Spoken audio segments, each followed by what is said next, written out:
Chapitre 80. Martyrs par amour. Pour stimuler les fréquences d'amour parmi les humains sur Gaïa, nous avons mis en place une méthode nouvelle et peu orthodoxe. Nous avons commencé à créer des événements désastreux qui laissent une traînée de destruction dans la vie et les biens des gens. Cette méthode s'est avérée très efficace, car après chaque événement, elle a déclenché un flux collectif d'amour. Plus les événements étaient graves, en particulier ceux qui provoquaient des dommages étendus et prolongés, plus ils produisaient des flots inattendus et continus de fréquences d'amour. Parfois, ce flux d'amour durait plusieurs jours, ou plusieurs semaines, voire un mois entier, expliqua Roussorn.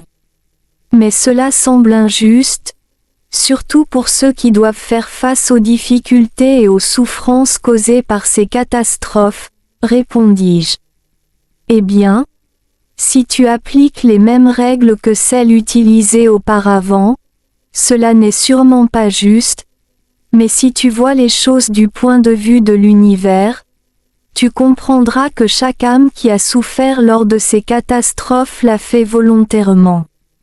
Lorsque nous avons demandé des âmes volontaires pour participer à ces catastrophes, elles se sont toutes offertes avec tellement d'empressement qu'elles se sont presque disputées pour le faire.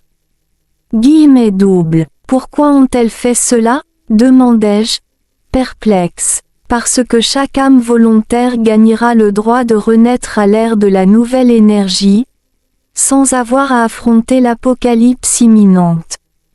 Elles peuvent obtenir ce droit en acceptant de petites douleurs ou souffrances, qui ne sont en rien comparables aux douleurs et souffrances que l'Apocalypse portant le code 666 apportera, répondit Roussorn. Et qu'en est-il des personnes qui survivent pendant la période de transition entre l'ancienne ère et la nouvelle? Recevront-elles aussi des privilèges? Demandai-je. Comme les âmes volontaires sont prêtes à se sacrifier et à devenir des martyrs pour l'amour, les gens dans le monde doivent tirer le meilleur parti de leur sacrifice.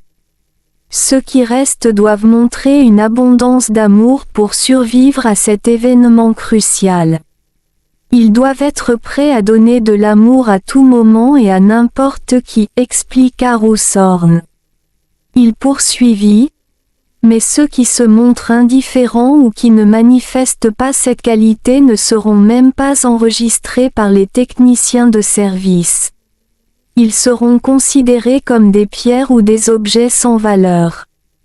Et quand viendra le moment où la masse terrestre sera réajustée à sa nouvelle position selon les coordonnées calculées, ces personnes seront enterrées avec toutes les autres technologies obsolètes, comme prévu. Guillemets doubles. C'est donc la différence entre les volontaires qui donnent leur vie pour une cause digne, qui incitent les gens à montrer un amour abondant, et ceux qui meurent lors de l'opération de purification du monde, conclut Roussorn avant de se taire. À quoi penses-tu? Lui ai-je demandé, après qu'il soit resté silencieux pendant un moment. J'essaie d'accepter la perte à laquelle nous devrons faire face, a-t-il répondu d'une voix grave. Vous pouvez imaginer que les âmes n'iront jamais nulle part, comme Vlad, qui est condamné à s'asseoir dans son château et à le regarder tomber en ruine, alors que le temps passe sans fin. Les âmes de ceux qui seront enterrés ne pourront pas non plus transcender. Ils resteront dans le sol de cette planète pour toujours. Le pire, c'est que, contrairement au château de Vlad, ce sera tellement insupportable là-bas. L'endroit où ces âmes se dirigent sera une fournaise ardente, si chaude qu'elle peut même faire fondre la pierre et où il n'y a rien d'autre qu'une chaleur intense. Et ce n'est pas que ces pauvres âmes ne ressentiront pas la chaleur.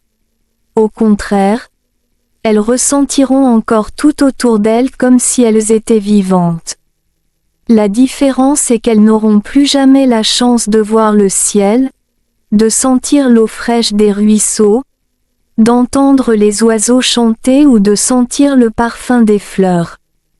Elles seront retirées de la liste des volontaires affectés au travail dans la salle des machines de l'univers. La raison en est que ce moteur a besoin de nouveaux opérateurs qui peuvent montrer plus de capacité et sont plus conscients de leurs devoirs. Guillemets doubles. C'est l'énorme fardeau que j'essaie d'accepter car cela va arriver. Même si une seule âme se perd dans le système, les autres membres de son groupe qui attendent leur retrouvaille ne pourront pas retourner au pays de Sunyata.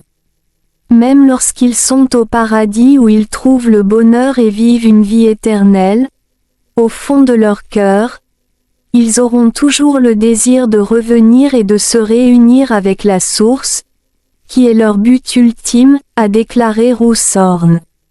Et ceux qui seront enterrés n'auront plus jamais la chance de revenir?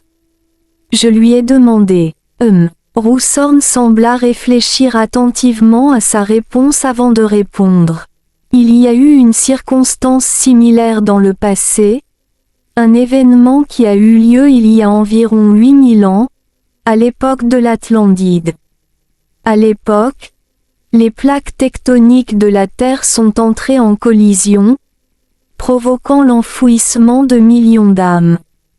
La période de changement qui a suivi a été une bonne occasion pour les anciens habitants des villes de Lémurie et d'Atlantide de se libérer des souffrances qu'ils avaient endurées pendant plus de 8000 ans. Ils ont eu la chance de retourner à la surface de la Terre et de devenir la population de la nouvelle ère énergétique. Guillemets doubles. Mais ceux qui seront enterrés cette fois, je ne sais vraiment pas quand ils auront la chance de revenir. En évaluant l'intensité du champ magnétique terrestre dans la nouvelle ère énergétique, nous savons que les gens seront plus intelligents.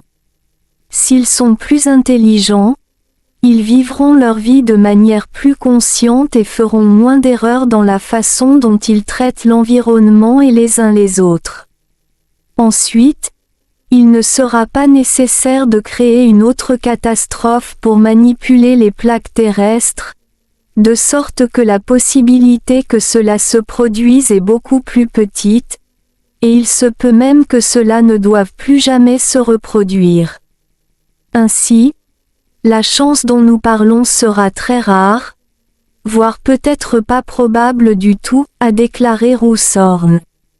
Je suis désolé qu'en ce moment personne ne soit conscient des souffrances auxquelles il sera confronté après avoir été enterré profondément dans cet enfer de feu.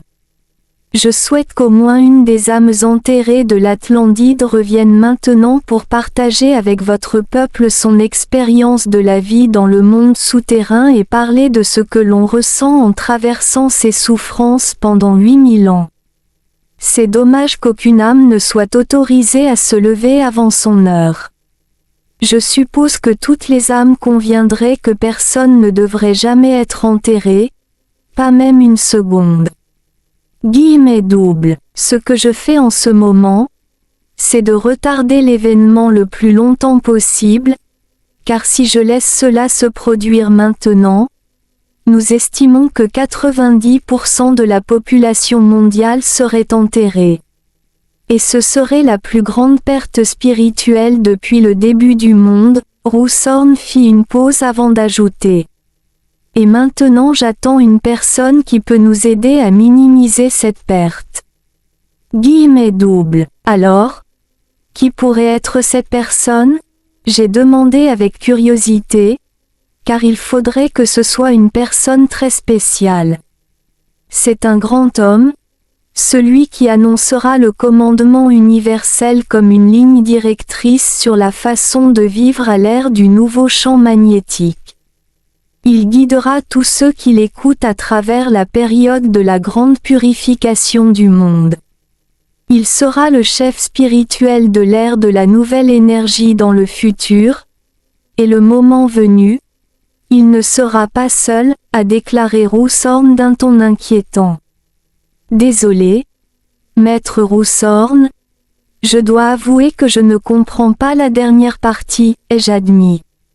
Je veux dire que chaque fois que quelqu'un est d'accord avec lui et embrasse le commandement universel, cette personne deviendra automatiquement un avec lui, a-t-il répondu. Je vois. Et quand arrivera ce grand homme? Guillemets double. Vous verrez quand il arrivera, s'il vient. Guillemets double. Maintenant j'étais perplexe. Pourquoi tout le monde dans ce monde parle-t-il toujours de manière aussi ambiguë? Tu plaisantais? N'est-ce pas? J'ai demandé. Pas du tout. Je t'ai dit ce que tu devais savoir, et je ne fais jamais de blagues. Nous tous ici n'aimons pas ridiculiser ou nous moquer des autres lorsque nous parlons, a-t-il déclaré avec une expression sérieuse. Mais que vouliez-vous dire quand vous avez dit « Sylvien ». J'ai insisté. Je voulais dire littéralement ce que j'ai dit, car il n'a pas encore décidé s'il viendra ou non. Guillemets double. Quoi? J'ai dit, luttant visiblement avec la réponse qu'il m'a donnée. Mais pourquoi n'a-t-il pas encore décidé? Je pensais qu'il y avait un plan divin pour tout dans Tungra. Guillemets double. Oui, c'est vrai, tout est dans le plan, mais chaque plan peut changer, sinon il n'y aurait jamais de changement, a répondu Roussорn. Et voilà, tu reparles en énigme. Je ferais mieux d'arrêter de te poser des questions, dis-je légèrement agacé. Croyez-moi, a déclaré Roussорn, vous le verrez sûrement. C'est déjà dans le plan, a-t-il conclu. Mais pour le moment, ton devoir est de montrer la qualité que l'on attend de tout être sur Tungra. Guillemets double. Tu te souviens du conseil de respirer profondément et longtemps tout le temps? Roussorn m'a rappelé la leçon. Oui. Mais parfois j'oublie encore de le faire, ai-je admis. Ne t'inquiète pas, m'a assuré Roussorn. Ne te force pas car ce ne serait pas naturel. S'il vous plaît, faites-le avec intention. Pensez-y comme la chose la plus importante dans votre vie lorsque vous le faites. Quand cela fera partie de votre comportement normal, vous vous en souviendrez toujours. Ce que vous devez faire, c'est vous rappeler chaque jour que cette technique de respiration est importante et que c'est ce que vous voulez vraiment. C'est l'objectif de ce processus. Votre corps effectue déjà divers processus automatisés, tels que votre rythme cardiaque et votre respiration pendant votre sommeil. Tous ces processus sont automatisés et dirigés par votre subconscient. De nombreux psychothérapeutes utilisent ce processus pour ajuster le code du subconscient afin de traiter leurs patients. C'est donc facile et naturel lorsque vous appelez votre subconscient à travailler avec vous. Guillemets double. Vous êtes-vous déjà demandé pourquoi votre cœur bat si fort et votre respiration s'accélère chaque fois que vous vous sentez craintif ou excité? A demandé Roussorn. Eh bien, je pense que c'est normal. Guillemets double. Oui, c'est normal. Mais ma question est, vous êtes-vous déjà demandé pourquoi cela se produit? Guillemets double. Eh bien, honnêtement, je ne l'ai jamais fait, ai-je admis. Je suis toujours surpris que vous, les gens de Gaïa, posiez rarement les questions importantes mais que vous ne posiez que les questions mineures. Vous en savez tellement sur les planètes, le soleil et l'univers, mais vous en savez si peu sur votre propre corps. Guillemets double. La raison pour laquelle tu respires plus vite et que ton cœur pompe le sang dans tes veines, c'est que ton subconscient leur a ordonné de le faire, car ton corps a besoin de plus d'énergie que d'habitude pour faire face à ces situations particulières, expliqua patiemment Roussorn. Normalement, un corps humain n'a pas assez d'énergie, alors il se force à en créer davantage. Cette poussée d'énergie soudaine est parfois si incroyablement forte que la personne peut avoir du mal à y croire. Tu as peut-être entendu des histoires de personnes qui, lorsqu'elles sont effrayées ou apeurées, peuvent miraculeusement sauter plus loin ou plus haut, courir plus vite ou soulever des objets plus lourds avec des résultats étonnants. La clé de cette respiration. Une fois que nous aurons compris le processus d'activation de l'énergie, nous serons capables de la créer avant même d'en avoir besoin. Et une fois que nous aurons appris à créer cette énergie en continu, cette quantité accrue d'énergie sera toujours disponible et ancrée en nous, poursuivit Roughthorne.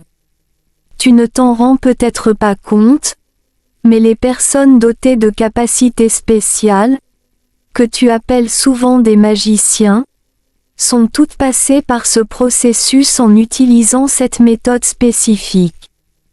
Tu le découvriras bientôt, si tu continues à pratiquer cette méthode sans relâche.